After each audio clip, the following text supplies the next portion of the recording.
with a fickle mind, we kick the nipple beer, steady as a goat, we're flying over trout, ghetto down the highway at the speed of light. All I wanna feel now is the wind in my eyes, sack of monkeys in my pocket, my sister's ready to go.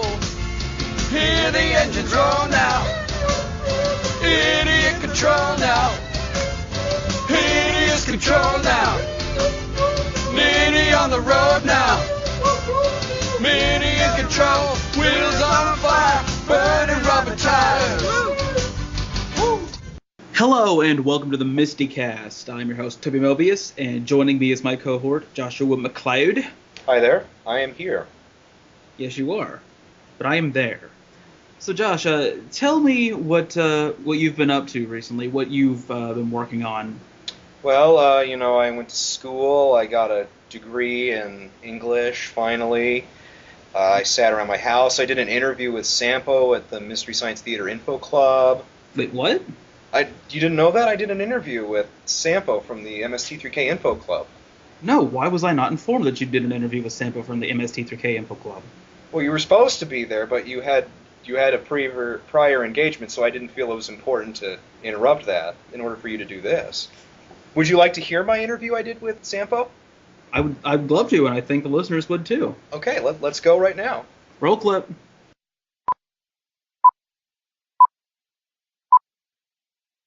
It is July 21st, and I am interviewing Chris Sampo Cornell, the moderator of Satellite News. When did you first see Mystery Science Theater 3000? Okay, it was 1990. I lived in Philadelphia at the time, and they just got cable TV. And I was doing what everybody did in 1990 when they just first got cable TV. I was sitting in my easy chair with my finger on the channel button, surfing. And I came across a movie that I recognized, an old black and white movie that I remembered that my friends and I had sat around 5 years earlier making fun of and laughing hysterically. It was just one of those sort of golden memories of you hanging out with your friends, and everybody was in great form, and it was just very funny. And I was like, hey, that's that movie that we were watching that time, Women of the Prehistoric Planet. And it's about at that moment I looked down and went, what's with the silhouettes? And I realized that they were doing just exactly what I had been doing, making fun of this silly old movie, and doing it really was much funnier than we had ever been. And I was hooked immediately. And I did something I have never done before and will probably never do again, which is I wrote a letter to a TV show. They had the address on there, and I copied it down. And because I think I caught one of the very first showings of the show, I ended up with Information Club number 48, a two-digit number. Wow. Juxtaposition to me, I have 133,800 something. So that's how I discovered it. Did you really know you were going to get latch onto the show when you first saw it, or was it instantaneous, or was it something that had to develop over time after you watched the show more and more? It took me a few episodes to really to realize what genius I was working with here, and I was getting more and more of those, what Kevin Murphy calls those psychic lawn darts, and those wonderful references that hit you right between the eyes, that you go, I know what he means by that. I know that reference, that thing he just referenced. So I think it took a few episodes. At that time, I was working as clerk for the Philadelphia Inquirer, and the great thing about that job was if you were a freelance writer, you had access to all the editors, so you could pitch stories to them. And I pitched a story to the TV editor about doing a story about this show. And they said, okay. And I called Comedy Central, or Comedy Channel. This was before Comedy Central. This is Comedy Channel in New York City. And I said, I'd like to speak to the people who do Mystery Science Theater. And they said, okay, give me a number. They gave me a number, a 612 area code number. And I'm like, what? 612? Aren't they there with you on the Comedy Channel in New York? No, they have their studios in Minnesota. I'm like, Minnesota? So I called them, and I interviewed them, and I interviewed Joel and Jim, and wrote a story and it appeared in the Philadelphia Inquirer, but it also went on the wire service that they had at that time. Knight Ridder owned the paper, and they had Knight Ridder wire service. And so the story ran in a bunch of papers around the country, and a lot of places saw it, and other newspapers or other publications followed up that story with other stories, and other stories. For example, the one that I understand happened is TV Guide, which had its offices in suburban Philadelphia, saw the story that I wrote and did a story about Mystery Science Theater. Then Time Magazine saw the story in TV Guide, and then they did a story. And then, of course, Newsweek saw the story in Time Magazine, so they did a story. There was a big flurry of Mystery Science Theater stories. And at the first convention, I didn't know any of this. I didn't know that my story had been the first one. The first convention, Jim Mallon singled me out of the crowd and said, he's the guy that wrote the very first story that was it was a national story that ran about it, and caused a lot of other papers to write their own stories. And what I didn't know was, at the time, they were between first season and second season, and they were on the bubble, and they didn't know whether they were going to get renewed. And the wave of news stories that had come out right at that moment saved the show and let them get renewed for a second season. Did it really save the show, or do you just say that to make yourself feel better? The word "saved the show" came out of Jim Allen's mouth. Okay. I believe you. How did you meet Brian? Okay, that has to do with the FAQ. That's actually how that started, is because there was an FAQ for the Usenet news group for the show, and I didn't like it very much. And I wrote a long email to the kid at Harvard University who was running it, and basically telling him all the things that I thought he should change it. And he wrote me back a very nice little note, very politely and cordially telling me to pound sand. And so I decided I was going to write my own at that point, my own FAQ. And one of the areas that I wanted to include was a bot building segment. And I didn't know anything about bot building. I'm all thumbs. I don't know how to do any of that. But there's this guy I knew from Prodigy and then from AOL, from the chat rooms and the message boards there. And he was this very smart, very funny guy in the chat rooms. And I understood he'd been having phone conversations with Jeff Maynard about bot building, and he had gotten together. He'd done some bot building, and he knew a lot of this information. So I asked him to write for me to take the bot building section in the Usenet FAQ and make it right and fix it. And then also I asked him to read through the rest of the FAQ and let me know what he thought. And I got back some very thoughtful comments, very wise observations, and I realized I'm dealing with a real smart guy here. So that's how we sort of became friends, and we were both at Misty Ween in 1993. About that point, that was about the time, about a year later, I'm going to sound like an old fogey now, but that's when the World Wide Web first came out. About 94 was when the first websites were being made. And at the time, I had been thinking about maybe doing some kind of a zine. I don't know if you remember zine. Yeah, I remember. Young to remember zine. I'm sure the kids don't remember, but I remember. But that's what I was thinking about. And then the web came out, and I'm thinking web pages. I thought, we needed to do a web page because there was so much news and so much information about the show. And also, there were so many rumors about the show that were false, that people were just making stuff up about the show. And I just wanted a nice place where we could, on the web, where we could clear up rumors and report news and do that kind of thing. And I discovered, to my delight, that Brian was actually this techie guy. He had a basic idea about how to make a web page, and he actually said that the web page, that doing this was sort of his way of learning how to do HTML. But we started with an AOL page, actually. That was the first web page we had. It was called, I forget what it was called. Brian would remember. But AOL, I don't know. AOL MSTies, was that it? Something like that. And so I think it was called Misty News. I think it was just called Misty News.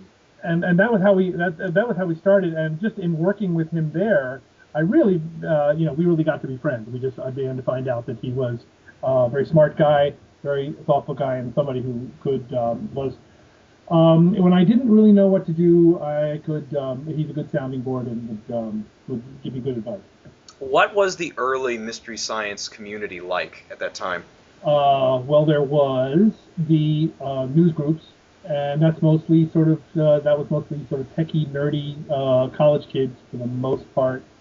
And initially there was Prodigy, which was really before the web, and there was a TV bulletin board, and it was in alphabetical. It was TV M to Z, I think, was the name of the bulletin board, and it was alphabetical, and you put the name of your show first in any topic head, so that it would all be grouped together in alphabetical order.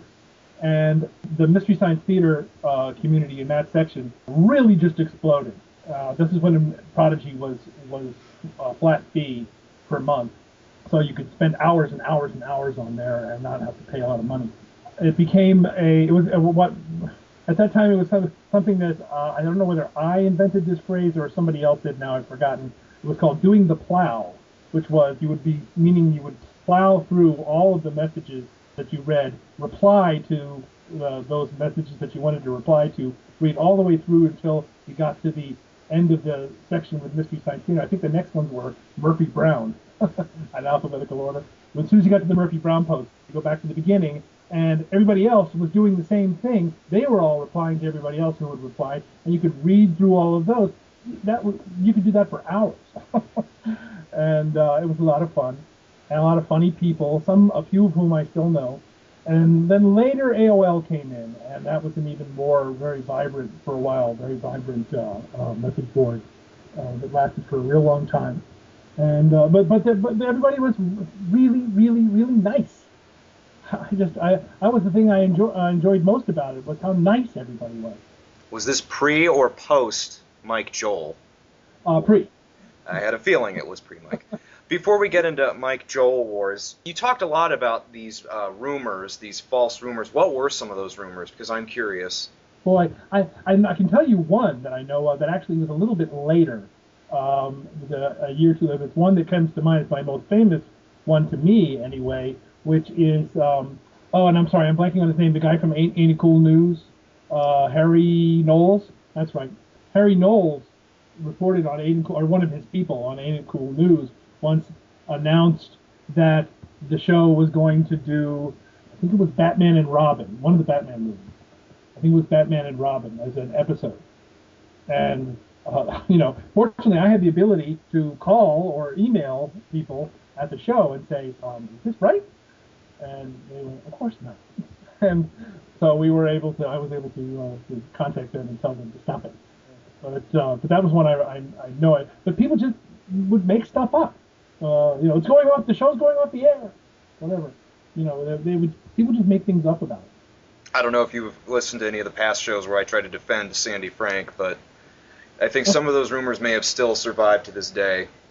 Yeah, I don't know to the extent. I honestly, I look forward to there's of course the interview that's coming with him. But that is a rumor. The rumor that he hated the show and that he, and all of that stuff.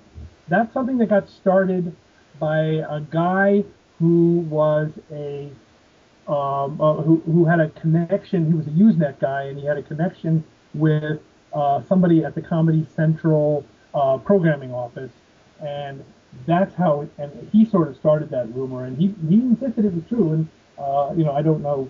I don't know that it was or not. It's just, I've pointed out so many facts, so many discrepancies in the story, but that's beside the point. Right. Although, did you listen to our interview with Rick Sloan? No, I didn't.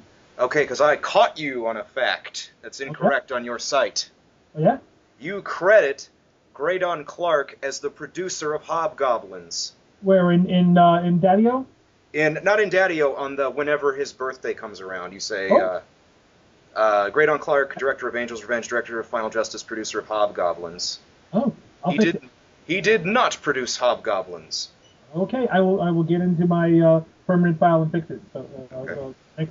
Thanks for that. I'm always looking. That's one thing we're not perfect, and that entire this date in mystery thing is a work in progress, and we're always trying to clean up the file.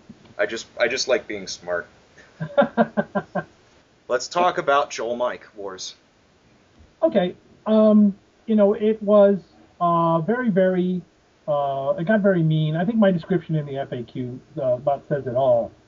Or not in the FAQ. It's not in the FAQ anymore, but it is in the show history. I was a little older than everybody else there, and plus I'm a guy who doesn't mind a little change.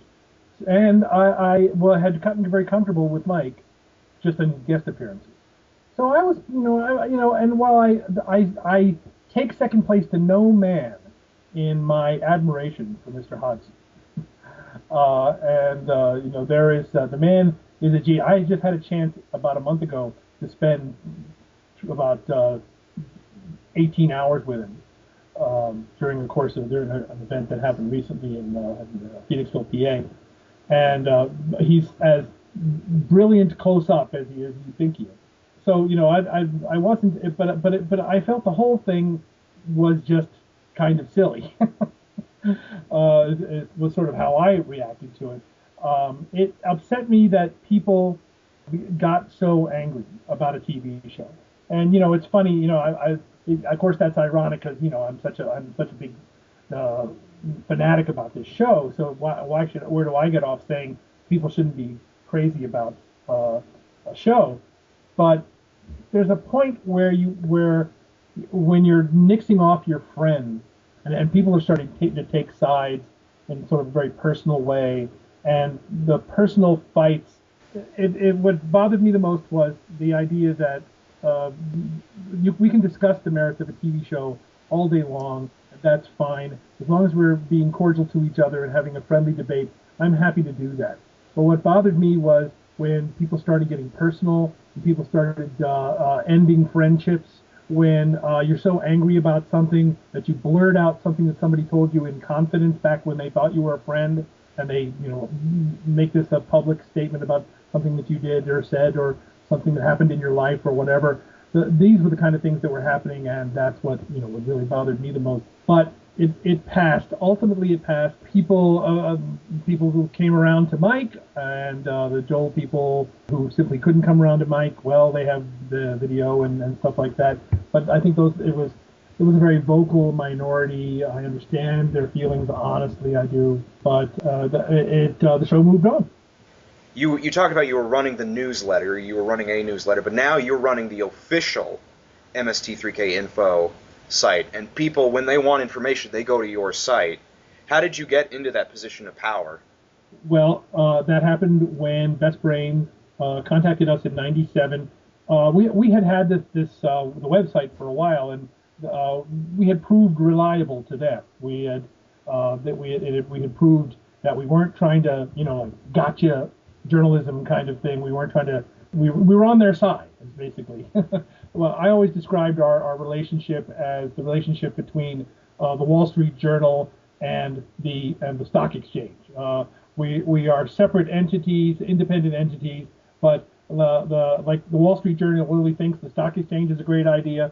Well, we're a separate entity, but we really think Mystery Science Theater is a great idea. And so they knew us, and they knew that we were reliable and everything. And what happened was the postage for their mailed out newsletter, the satellite newsletter, paper newsletter, got so expensive. Postage was going sky high, and they just couldn't afford to mail it out anymore. So they said, what we'd like you to do is be our official website, fan website, and also we'll also put our merchandise flyer up there so people could buy merchandise. And we said we'd be delighted, and that's how that happened. And that happened in '97, in May of '97. We went live with satellite news May 5th of 1997. Wow! And the site just kept growing from there. Yeah, I mean, I am a trained professional journalist. That was something that allowed me to use all my skills to report on this particular story, on this TV show, and all the things that I was interested in about it. And Brian is a webmaster, is a web professional, and this was allowing him to build his skills. So it was something we both, it worked out for both of us. Before Jim Allen resurfaced his website, how many people would contact you thinking that you were directly involved with the show? Like, how many people contacted you thinking that you were Jim Mallon? We did get contact like that, not very often. Not very often. Sometimes people on Twitter, sometimes people use our the MST3K info Twitter feed name, the handle, as if they were referring to the show. And sometimes we even say, reply and say, "Hey, we're just fans like you. We're not the show." It doesn't happen too often. Mm-hmm. Getting on the subject of people contacting you and stuff, we've had a lot of great guests on our show that worked on Mystery Science Theater 3000 movies. I've also contacted some other people that I'm not allowed to talk about. Mm-hmm. So getting off of the topic of that we can't talk about, how much interaction have you had with people that were involved in Mystery Science Theater movies that actually liked it? I don't think I've ever had any contact with anybody like that. I don't think. Oh, that's not true. I went through a period this spring, I think, or last winter, where I was trying to get a hold of a lot of the rock musicians who had music in some of the movies that had rock music in it, like the biker movies and Catalina Caper and some of the other ones. I was trying to contact if any of those, trying to see who was alive and who was dead to kind of add them to the mystery file. And I did encounter a few people who were aware that their music was on the show and they liked it. They all said they thought it was funny.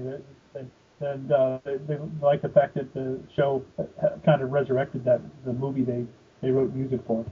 Without naming names, have you ever gotten the opposite? Like people contacting you saying how much they don't like Mystery Science Theater 3000? I can give you one. The director of The Blood Waters of Dr. Z. And folks can look his name up if you like. But I have heard from him directly. Oh, actually, I can give you another one. But I have heard from him directly.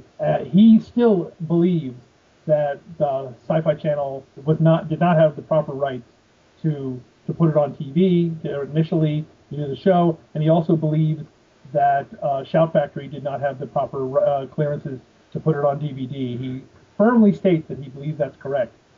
He's wrong. But and I can give you another one, Bill Ravane, who the director of Giant Spider Invasion and also Monster A Go-Go.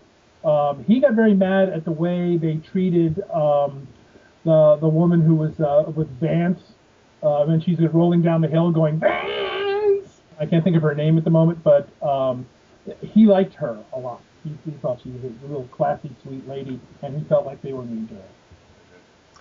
But those are two I can think of. Okay.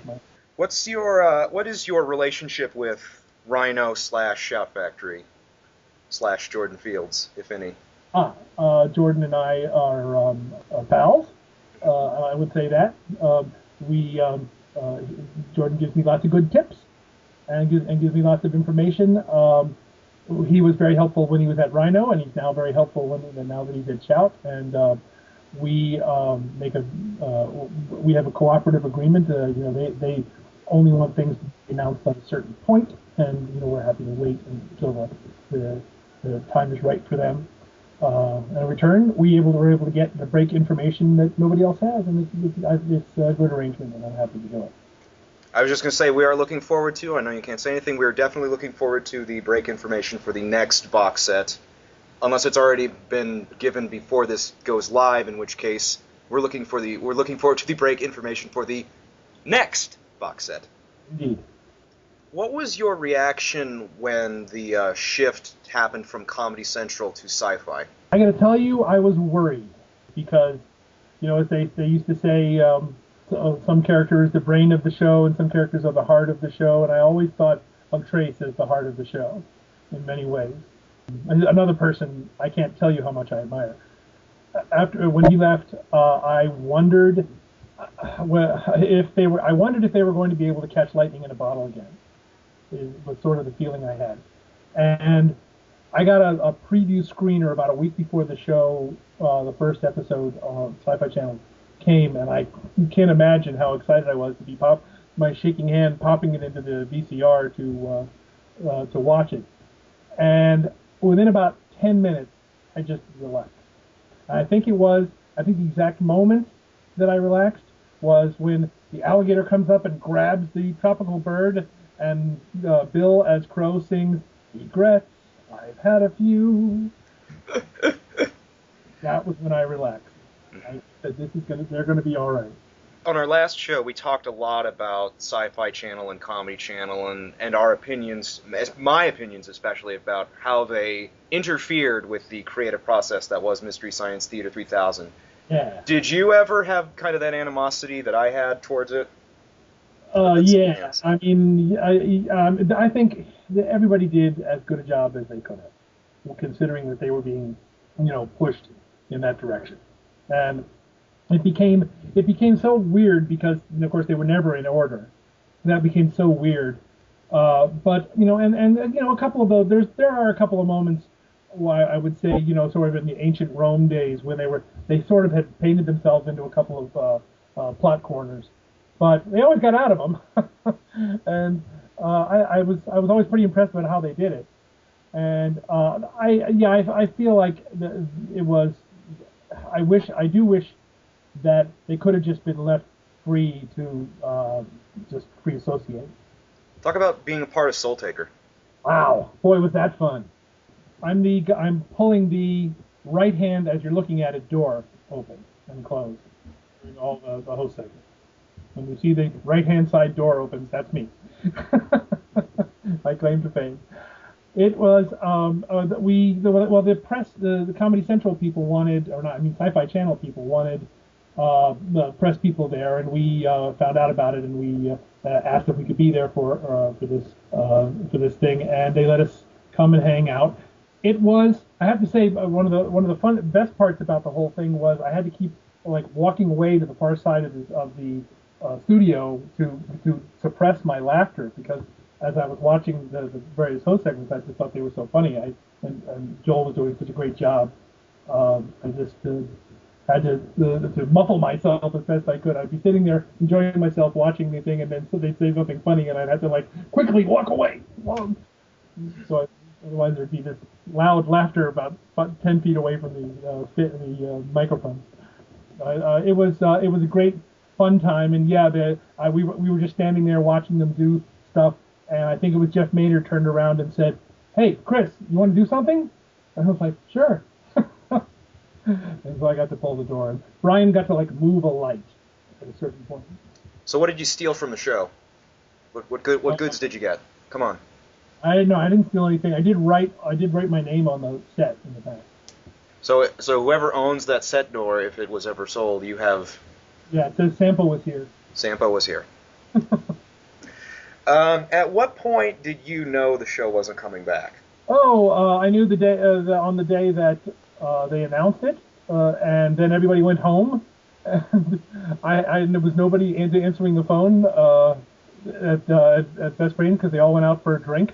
Apparently a press release got released, and I didn't get any warning. Am I a little bitter about that? There was an announcement that I'd have to go look it up in mystery to find out what day it was, but when the official press release came out from Sci-Fi Channel that it wasn't coming back. I was going to say, what were the reactions from you?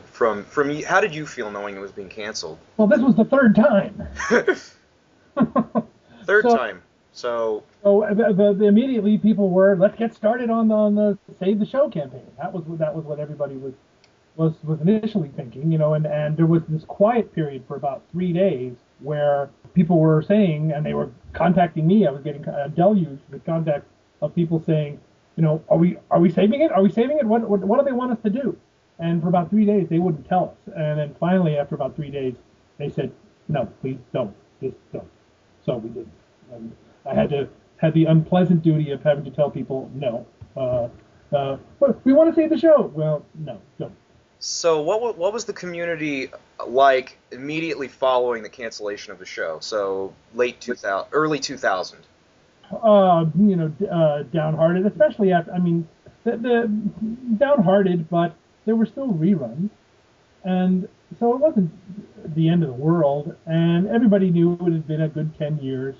So I think there was, once they heard officially from the Best Brains that they didn't want people to mount a big Save the Show campaign like they had the last couple of times, then people just the people resign themselves to it.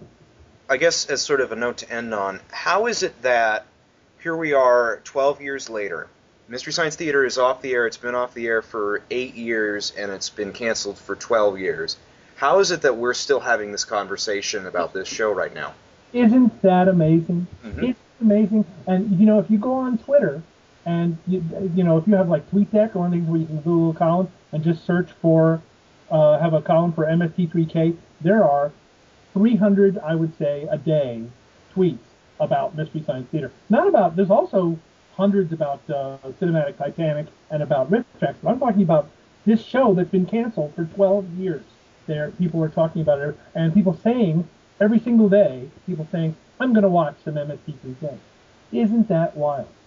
I think it's a testament to, basically I am proven, I am vindicated for my, for my obsession.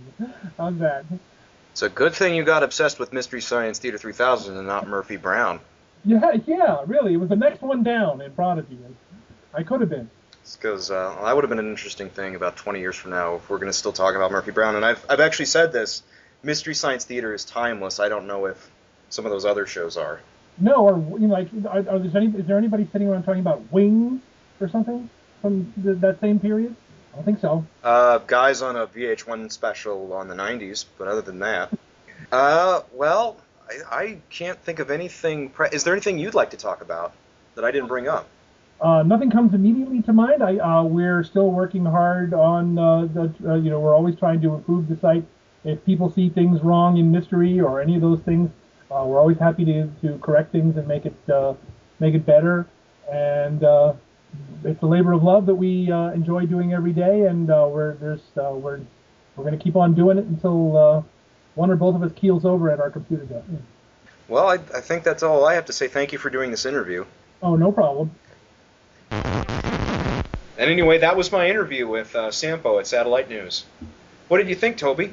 That was great. I wish I could have been there, but you know how life is. Life. It's like a box of chocolates, except it's not at all like a box of chocolates. Yeah. Liars. Well, anyway. Join us next week for the MSTieCast when we're going to be talking about our top 5 favorite episodes. And if you want to discuss your top 5 on air, send us a clip, send us your written list, whatever you want to do, and we'll try to play it on the show. Where should they send it to, Toby? I'm not sure.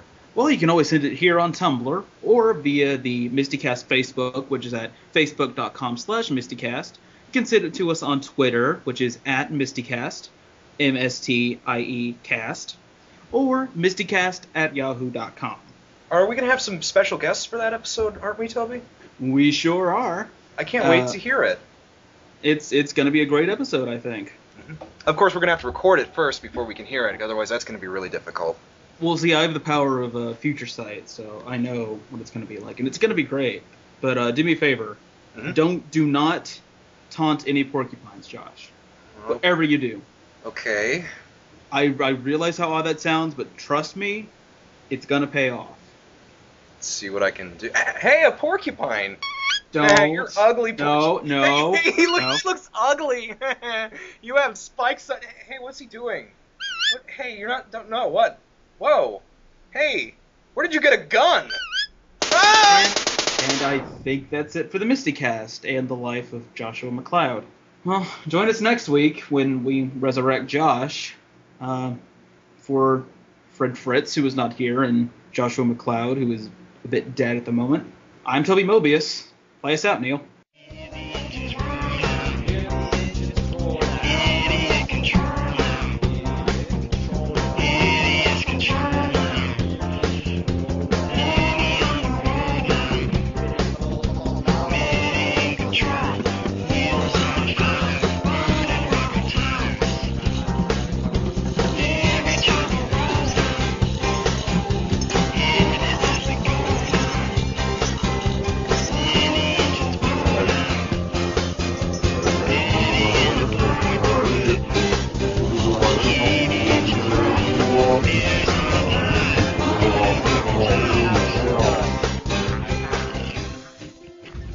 It stinks!